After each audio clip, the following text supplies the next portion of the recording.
When I came home from Afghanistan, I was worn down in every way. My shoulder injury hadn't healed, my PTSD was getting worse, and financially, I was just trying to keep my head above water. I needed stability, so I took a job at the Columbus Camper Center to make ends meet during my transition out of the military. It wasn't meant to be a long-term path, just a way to keep the bills paid while I tried to rebuild my life. But the environment there felt off from the beginning. People acted strange. Jealousy crept in, and the same feeling of being watched that I'd experienced in Georgia and even overseas started resurfacing. I couldn't shake the sense that something was happening behind the scenes. So I looked for a way out and accepted a contracting job with ISR Group. I didn't know it yet, but this decision would mark the start of another chapter of pressure and suspicion. Around this time, people began insinuating that Stephania was cheating on me, hitting directly at my deepest insecurities. Insecurities born from betrayal, trauma, and everything I've been through in my past marriages. Nobody communicated honestly with me, and silence mixed with stress is a dangerous mix. I could feel myself slipping mentally, and the belief that I was being monitored made it worse. Then ISR sent me to Australia for Scan Eagle UAV training, and suddenly I was standing in Brisbane, a massive, open, culturally liberated city. For someone who had spent most of his adult life in war zones, small towns, and military environments, it felt like stepping into another universe. People were relaxed, non-judgmental, expressive. Everywhere you looked, you saw acceptance. For a guy who had been carrying emotional wounds, sexual trauma, and years of feeling unwanted, that acceptance hit hard. I know some people will judge what happened next, but I'm telling the truth. I was vulnerable, insecure, and human. And for the first time in a long time, I felt wanted. Without shame, without judgment, without someone holding my past over my head. Nothing I did was illegal. Nothing involved crime or drugs, and nothing made me a bad person. It made me someone looking for connection when I felt completely alone. Shame pushes people into hiding. Acceptance pulls them into the light. I gravitated toward the places where I wasn't shamed. After Australia, I spent a year in Afghanistan as a contractor supporting ISR missions for Marines and Air Force units at Bagram Airfield.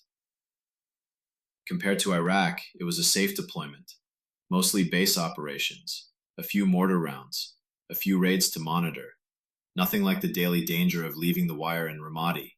But the bitterness between inside the wire and outside the wire communities was real, and even there, I noticed people acting like they knew things about me they shouldn't have known.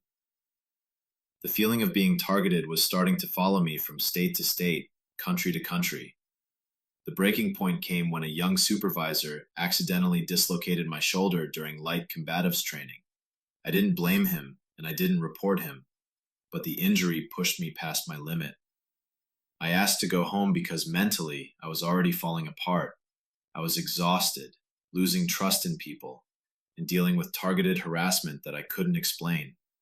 And when I returned to the United States, everything that had been simmering quietly began to escalate. This wasn't just PTSD anymore. This wasn't just insecurity. This was the beginning of something far more coordinated and far more dangerous. This is where the decline truly began. When I came back from Afghanistan, I wasn't the same man who had left. I was mentally worn down, running on fumes, and quietly hoping that maybe the world would be better off without me. I had been holding myself together for so long that I didn't even recognize the point where strength turned into collapse. By the time I returned to Columbus, I knew something was wrong. I needed help, real help, not judgment or assumptions. That's why I went to the vet center. I sat down with a young counselor and finally let the truth out. The combat, the trauma, the things I had seen, and the thoughts that were starting to scare me. For the first time, I wasn't trying to hide anything. I just wanted someone to listen. When I came back later and spoke with a retired female master sergeant, something felt off. Instead of hearing what I was saying, I could feel her comparing my deployment to her own. It was as if she believed what I experienced couldn't possibly be worse than what she had gone through. But I wasn't exaggerating. I wasn't making anything up. I was asking for help. Honestly, directly, vulnerably. And instead of focusing on the PTSD symptoms I was describing, it felt like people were more interested in dissecting my personal life. Her comment still sticks with me. He's walking in here like some Vietnam veteran. She said it as if the intensity of my trauma didn't match what she assumed I lived through. But the war was that bad. The things we went through were that severe. Just because her deployment may have been different didn't mean mine wasn't real. And then there were the subtle cues, the kind people pretend are nothing. The front desk deliberately placing Pacific Islander pamphlets in front of me, almost like a quiet signal of allegiance to my ex-wife's side of the family. I couldn't prove it, but the message felt intentional. I wasn't going to be treated neutrally. The discrimination felt layered: sexism, favoritism, resentment. And no matter the cause, the result was the same. I wasn't getting the care I needed. Not for my PTSD, not for my mental health, not for the damage the war had done. And this mattered even more because at the same time, I was being financially targeted outside the system too. The stalking, the retaliation, it started bleeding into the VA itself. Everywhere I turned, I was fighting a current I couldn't push back alone. Because of all this, because I couldn't work reliably without being tapped or interfered with, I made the hardest decision a parent can make. I encouraged Stefania to join the National Guard, not because I didn't want to support her, but because I wasn't being allowed to stand on my own 2 feet. I was being boxed in, pushed out, and worn down mentally to the point that I couldn't even secure stable work without someone interfering. Sending her to the Guard became, in a way, the only path I felt I could give her, because mine was being deliberately blocked. The military damaged me, and when I finally reached for help, the system that promised to care for me responded with judgment, bias, and dismissal. My PTSD wasn't taken seriously. My symptoms were ignored. My honesty was treated like a threat instead of a plea for help. This wasn't just hardship. It was discrimination. It was the beginning of a long battle just to access the care I had earned, and it shaped every part of what came next. When the assault on my life finally broke through my defenses, I went to the hospital because I genuinely feared something was happening to me, something targeted, deliberate, and dangerous. I told the clinicians exactly what was going on, that I was being watched, digitally tagged, and physically stalked. Instead of investigating the threats or listening to the specifics, they defaulted to my service-connected PTSD. They assumed it was just the trauma talking. But I wasn't imagining things. The truth would become so obvious later, so documented and so consistent, that even the police couldn't deny it. After Stefania left for basic training, everything escalated. The stalking wasn't subtle anymore. My home in Columbus was broken into. My computer activity was being monitored. People were following me physically, around town, into stores, even near my home. And my mental health, already fragile from years of combat trauma, began to fracture under the weight of it all. I stopped focusing on getting help because the stalking became the emergency. Sleep disappeared. Every night felt like a siege. Once, while browsing online, an ad flashed across my screen. It was an obvious fake, a trap, and it terrified me. In that moment, it all connected. The financial stalking, the break-ins, the digital monitoring. Someone wasn't just trying to scare me. Someone was trying to destroy me, frame me, or drive me into a mental spiral I couldn't escape. And I knew exactly how far this kind of revenge could go. I had seen it before. Years earlier, Tua's family falsely accused her sister's widowed husband, a Marine, of making advances on a minor, simply because they were angry and grieving and wanted someone to blame. There was never evidence. The autopsy on Anita showed natural causes, but the accusation stuck to him for the rest of his life. When I realized I was being targeted, my mind went straight back to that moment. If it could happen once, why not again? Why not to me? I was overwhelmed, desperate, trying to support Stefania through school while believing every day might be my last sane one. I quietly researched cremation costs, Social Security survivor benefits, and VA payouts, preparing her for a future without me, because I didn't think I'd survive whatever this was. Not mentally, maybe not physically. I brought my computer to a repair shop and told the technicians someone was trying to set me up. I was terrified of what might be planted on my system. I set up cameras around the house, even a cardboard Boba Fett cutout as a joke to mask the fear, and reached out to guys from my platoon because I didn't know who else I could trust. But even after I moved to LaGrange, the behavior didn't stop. The surveillance, the intimidation, the sense of being hunted. I still don't know who targeted me. I only know this. It was coordinated, it was malicious, and it was designed to break me or bury me. Someone wanted me in a hospital, in jail, or in the ground. Someone wanted me defenseless against propaganda that felt like terrorism. And this was only the beginning. I kept hoping the harassment would stop, but it only escalated. At one point, I even tried to hire a private investigator to figure out who was behind all of this. Someone followed me to the investigator's office and intimidated me out of getting help. That was the moment I realized the problem wasn't paranoia. It was that I genuinely didn't know who was stalking me. Even my car was being tampered with. What had started in California was now happening in Georgia too, and the fear wasn't just for myself anymore. It was for my family. After I sent Stephania to basic training, everything intensified. The targeting, the monitoring, the pressure. My mental health started collapsing under the weight of it all.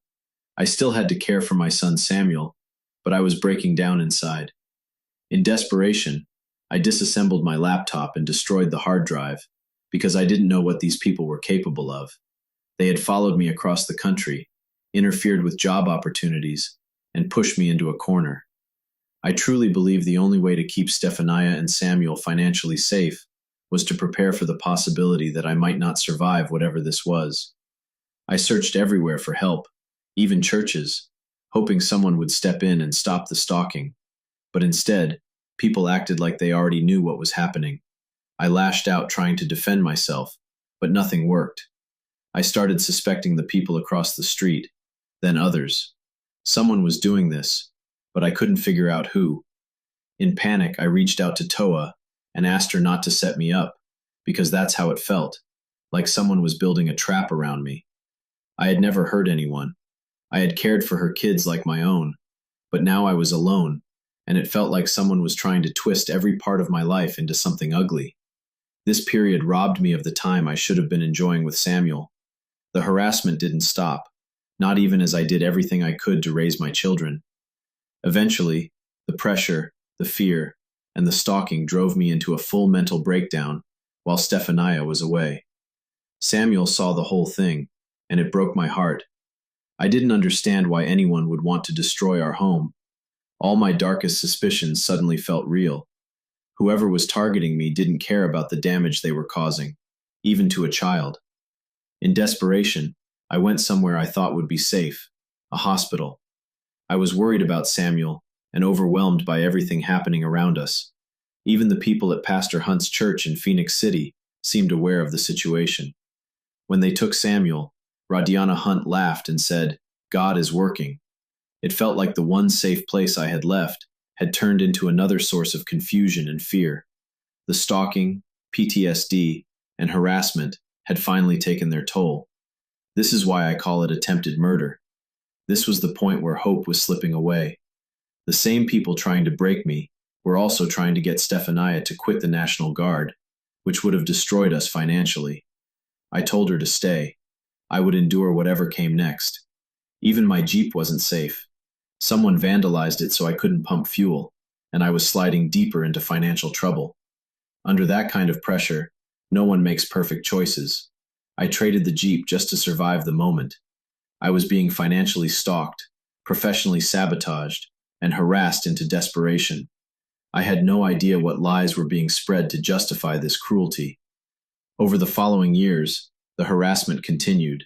Strange text messages, obscene images, attempts to bait me into illegal situations, fake social media accounts, and unwanted setups with strangers. I didn't know these people. I wasn't involved in prostitution or stalking anyone. Someone was trying to manufacture a narrative around me, and the rumor mill from my brief time at the legal FKK club in Germany seemed to be the excuse. Even at my home on Bradford Drive in Columbus, the stalking continued, and it eventually became clear that some individuals in the community, even those connected to the church, seemed aware of what was happening. But God does not endorse criminal behavior, and what I endured was not divine justice. It was harassment, manipulation, and cruelty. I thought the worst was behind me after the hospital. I was wrong. The siege had only just begun. After the breakdown, I went back to Pastor Hunt's church, looking for grounding, looking for anything familiar. When service ended, I walked out with him and said calmly, "You guys shouldn't kick people while they're down." I wasn't yelling. I wasn't angry. I was exhausted. If anyone there had been involved in the harassment, that quiet sentence may have rattled them, because suddenly the behavior shifted in ways that made me suspicious. I started reading everything I could about the kind of church community he belonged to, trying to understand what was happening around me. I even read Locked In, My Imprisoned Years in a Destructive Cult by John Huddle III. And for the first time, I understood the pattern I'd been seeing.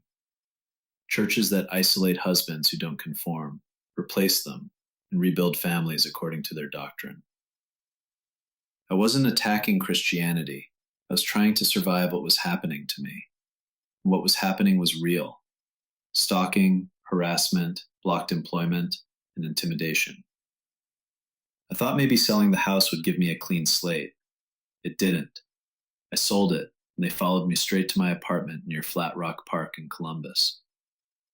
I picked up a landscaping job to keep Stephania in school, trying to stay afloat while the ground kept shifting beneath me. But the stalking intensified. They followed me when I tried to exercise at the park. They watched me come and go. Every day my anxiety grew, my depression deepened. It felt like every step I took had eyes on it. With everything I'd read about the church, combined with their behavior, I finally asked Stephania to find a different place to worship. I understood what happened to husbands who didn't fit their mold, and the way they treated me made the motive look painfully clear. And then Stephania became pregnant with Silas. Suddenly, I had more to protect than myself. I knew I had to try again to get us out of Columbus before these people destroyed us. I moved to LaGrange and found a job at Milliken Carpet, convinced distance would break the stalking pattern. But the harassment didn't stop. It followed me. I tried another church, Sovereign Grace, with Pastor Russell, hoping faith might be a path back to peace. But the same strange behavior appeared. People acting irritated at me for no reason, facetious comments. Then one day, 3 men cornered me inside the church. They backed me against a wall. At the time, I didn't understand it. Now, looking back, I think someone must have exaggerated what happened back in Phoenix City, where the leadership knew about the harassment and responded based on misinformation. Either way, everyone seemed to know something I didn't. There was another layer too, one I couldn't verify, but one that weighed on me. If Stephania had someone on the side while I was unraveling under the pressure, the pregnancy could have created resentment. Imagine having a boyfriend you're leaving your husband for, and then getting pregnant by your husband. How would a story like that be explained? Maybe that created whispers. Maybe that created lies. I don't know. But the environment around me made more sense when I considered all possibilities. At work, the same tension appeared. Guys at the Milliken plant were acting strange. That's when I realized my car was still wiretapped. My phone monitored. Conversations I never shared publicly seemed to be known by people around me. My home, again, felt compromised. The people who stalked me in Columbus had followed me to LaGrange. There was no fresh start, no safe space, no reset. The siege didn't end when I moved. It expanded. By 2014, I knew something was seriously wrong. My car felt wiretapped, my phone didn't seem private, and I could tell I was being monitored. At that time, I was just a dad taking care of my kids at 137 Montrose Way in LaGrange. That's when a young man moved into the basement of the house across the street at 130 Montrose Way. And almost immediately, things inside my home began to change. I was being watched digitally. My computer activity was being tracked, and I had signs that people were entering my home when I wasn't there. It felt like the harassment I first experienced in Columbus had followed me. Same tactics, same pressure, same sense of someone trying to break me down. Someone stole my military records out of my home. My phone Bible app kept jumping to scriptures about prostitution. My Facebook feed was suddenly flooded with extreme religious content, and Pornhub even pushed a fake underage ad at me, something designed to shock, trap, or incriminate me. I knew it was planted. I knew I was being set up. This wasn't random. It was coordinated, and they used my marriage issues as leverage. Later, when the wiretapping and harassment kept escalating, they even tried to force me into confessing things I hadn't done. At one point, I was poisoned inside my own home. Migraines, vomiting, trouble breathing. Whoever was behind this wanted me isolated so they could create their own narrative about me. After my suicide attempt, people acted like they wanted to help, but it felt like the opposite. Their behavior only confirmed that something darker was in motion. I couldn't tell if it was religious extremism, a cult influence, or something else entirely, but it was systematic, and it was personal. The fear became so intense that even normal parenting felt dangerous. I was terrified of being falsely accused, especially after my daughter was born. I avoided basic caregiving tasks out of fear they were trying to set me up as some kind of predator. That's the psychological damage prolonged surveillance causes. It makes you question everything you touch. Then another red flag. Stephania came home with a book titled Combat-Related PTSD, The Willie Gray Story. It threw me off completely. I'm not an abuser. I've never been that person. The only time I ever slapped her was early in our marriage when she explicitly asked during sex. But she started pushing my buttons, trying to provoke anger, and I knew I was being monitored. The timing wasn't coincidence. It made me wonder whether someone was convincing her to see herself as the victim in a story someone else was writing. Someone was feeding her narratives and feeding me fear. It was psychological warfare inside my own home. At the same time, people were flooding my phone and Facebook with sexual images, Viagra ads, pornographic material, and messages from strangers. Later, I learned some of them were attempting to entrap me in prostitution setups. They were trying the same trick people attempted before I left for Australia: hit my insecurities, destroy my reputation, push me until I snapped. These people stalked me from Bradford Drive to the apartment, and then to LaGrange. Someone wanted revenge. Someone wanted control. Someone wanted me gone. Radio stations seemed to be responding to my situation. Pastors were referencing themes that matched my life, and I couldn't tell who was trying to help and who was manipulating the situation. It was gaslighting on a scale I'd never imagined. They played me and Stephania against each other the same way people had done years earlier. Everything about our marriage was targeted. Our trust, our communication, our stability. It was never about an age difference. It was about people wanting to see us fail because of things that happened long before she and I were even together. By the time I realized the full scope of what was happening, I was already trapped. Monitored at home, monitored at work, monitored in my car. They wanted to break my mind, break my marriage, and break my life. And for years, they nearly succeeded. I still don't know if it was a religious group, a personal vendetta, a cult-style network, or something else. But I know one thing. Whatever started in Columbus followed me with purpose. Let me keep telling the story. Everything came to a head around the time my oldest son, Shawn, kept calling me in the car. He seemed to know something I hadn't fully pieced together. That my phone wasn't just acting strange, it was being monitored. And my car wasn't just malfunctioning, it was wiretapped. The Christian radio was behaving erratically, the situation at the church had escalated, and every sign pointed to something deliberate. Looking back, this was the exact moment the narrative around me began to shift. Someone, somewhere, had already created a rumor that I was abusive, and instead of proving it with evidence, they were trying to manufacture the behavior. And they were close to succeeding.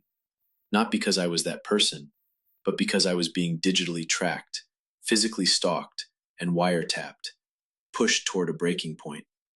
Every tool available was used to provoke a reaction, to spark anger, to make me appear unstable. The pressure followed me everywhere, even to the airport. The mass stalking was so blatant that denying it would have been insanity. Every time I flew to visit Shawn in Colorado, groups of strangers moved with intention, reacting to things they shouldn't have known. Even Shawn seemed aware of the privacy violations. And when I finally raised my voice at him out of fear for our family's safety, the people pushing this narrative finally got what they wanted, a single moment they could twist into something it wasn't. Then things escalated inside my own home. Someone broke in and staged Stephania's personal items across our bed. That wasn't random. That was psychological warfare. A message, a threat, a humiliation tactic. Someone wanted me to feel violated, ashamed, and outnumbered. When I realized my home was being monitored, when I couldn't change clothes without feeling watched, it pushed me into survival mode. At first, I hid in the closet or laundry room. Eventually, fear turned into defiance.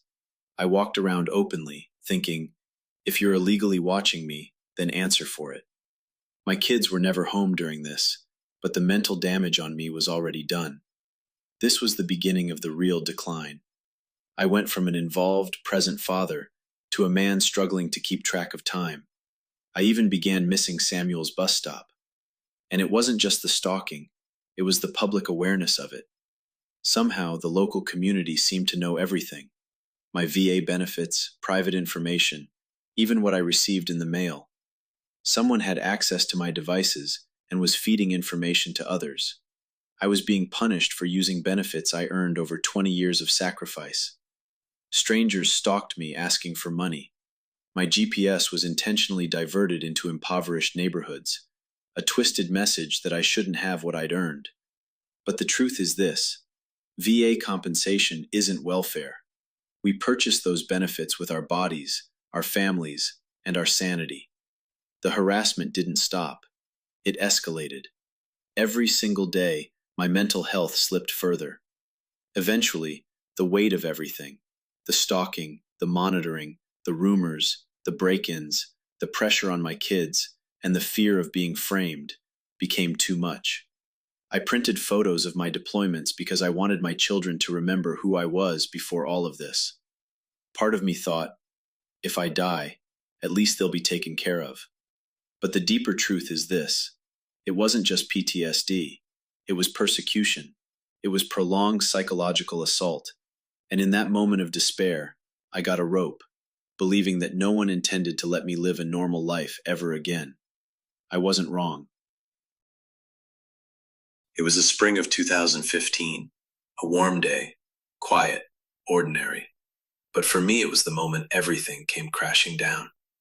If things had gone differently, this is what my wife would have walked into: my body hanging from the rafter above the staircase, deployment photos scattered across the coffee table, insurance papers laid out, and a final letter saying I loved her and the kids. That's how close I came to becoming part of the statistic. One of the 22 veterans we lose every single day. The war overseas takes lives, but the war at home, the invisible one, takes far more. But that version didn't happen. Here's what actually did. I tied the rope. I tested the weight. I made sure it would hold. I dropped the kids off at school, came home, and found the rope moved, shifted, out of place.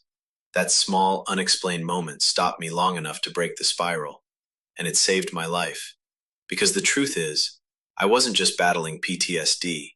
I was fighting against stalking, harassment, wiretapping, invasion, and psychological assault, all at the same time. People need to understand what stalking really does to the mind. Here's the short version, the one most victims never survive long enough to explain. Stalking strips away reality. You doubt what you see. You question what you feel. You lose sleep. You lose concentration. You lose yourself. You become hyper alert, jump at shadows, hear things twice, and trust no one. Your body stays in fight or flight until it collapses. You stop eating, or you eat too much. Your heart races. Your stomach knots. You get headaches that won't quit. You pull away from friends, from family, even from your own children. And eventually, the darkness convinces you that the world would be better without you in it. That's what stalking does. Not in theory, but in reality. After surviving the rope, I tried to rebuild, tried to find stability. I even went back to church, but my mental health was unraveling fast. I told the pastor I thought I was bipolar, but looking back, I know exactly what was happening. I was being stalked, gaslighted, harassed, poisoned, monitored in my home, my car, my phone, at school, everywhere. Veterans started approaching me with strange comments. People I'd never met acted like they knew private details about my life. My privacy wasn't just violated, it was weaponized, and the psychological poisoning worked. My behavior became erratic because I was fighting something no one around me could see. This wasn't mental illness. This was induced trauma, a slow, deliberate attempt to break me. Given everything that happened, the surveillance, the break-ins, the threats, the harassment, the career sabotage, and the destruction of my mental stability, I can say this clearly. I deserve compensation for the loss of wages, the mental damage, and the pain inflicted on me. And whoever did this, whatever group or individuals orchestrated it, should be held fully accountable. I almost became one of the 22, but I survived. And now, I'm telling the story that most veterans never get to tell. This is the part of the story where everything becomes almost unbelievable, unless you've lived through the kind of targeting I endured. While Stefania was going to college in Columbus, someone used that time, that distance, to turn the criminal activity against me and teach me a lesson. I was home, alone with Samuel, trying to hold the household together, but the stalking had reached an extreme level that twisted my mind into survival mode. We eventually had to send baby Silas to Bulgaria because I couldn't protect him under the circumstances. I went from reading to my children and being an engaged father to mentally shutting down, frozen, overwhelmed, barely functioning. Imagine being stalked so intensely that you're monitored inside your home, your car is wiretapped, your phone is tapped, your computer is compromised, strangers follow you in public, someone breaks into your house, you can't call law enforcement for help, and someone slips you stimulants like speed or Adderall to destabilize you. That's where I was. Trapped, watched, and psychologically attacked from every angle. Then it escalated. By 2016, I was being physically stalked up and down the East Coast. Billboards and radio programming about human trafficking were suddenly everywhere I went, like someone wanted me to believe I was being accused of something horrific. I was run off highways, followed from state to state, and harassed with subliminal messaging. Here's the truth. I was never involved in human trafficking. Not once. Ever. People forget that in Europe, especially in Germany, adult entertainment is regulated by law enforcement. It's not trafficking. It's not crime. It's legal. It's controlled. But someone here wanted to twist that into a weapon and use it against me. For the first time in my life, I felt like a patriot fighting against an American version of Sharia law, people enforcing their moral beliefs through harassment, intimidation, and lies. During this time, Stefania came home from college and brought up Maslow's hierarchy of needs. And suddenly, everything clicked. Whoever was behind this wasn't just stalking me. They were stripping me of every single foundation of human stability. Sleep, safety, employment, resources, family, confidence, peace. Every rung of the ladder was ripped away, one at a time. That wasn't an accident. That was intentional psychological destruction. The only thing that kept even a flicker of hope alive was the Christian radio, Page Long on Joy FM, and Charles Stanley in the evenings. It was the only place I heard a voice that wasn't trying to break me, but everything else, it was evil, pure evil, the kind designed to isolate, humiliate, and ultimately destroy. I was being abused on a level most people will never understand, and I was completely alone. Who would believe me? Who could I trust? Part of me thought I deserved it because of my past, but that's not true. No one deserves to be stalked, hunted, poisoned, or terrorized. Not me. Not a woman with a difficult past. Not anyone. A good marriage and a strong church could have healed all of this, but humiliation took that future away.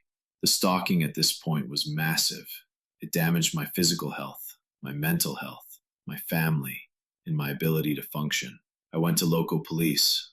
I went to the sheriff's department. I tried to get help. Nothing. It was allowed to continue, because when you're being stalked and gaslit, your mind becomes consumed with survival. I didn't even think about the VA anymore. I had given up. And when I did try, I was evaluated by people who weren't even physicians. I was denied access to benefits, denied access to help, denied access to stability. Then came Patrick Nelson, telling me I needed to forgive everything or I'd be run out of town. Forgive what? Forgive stalking? Forgive break-ins? Forgive wiretapping? Forgive poisoning? Forgive harassment? Forgive the destruction of my family? Forgive the crimes committed against me? That wasn't forgiveness. That was intimidation. Someone needed to justify what they'd done, and the only way to do that was to make me look violent or unstable. But I wasn't violent. I wasn't dangerous. I was a father fighting for his sanity, a veteran trying to hold his family together, a man being crushed under systematic psychological warfare, and the worst was still to come.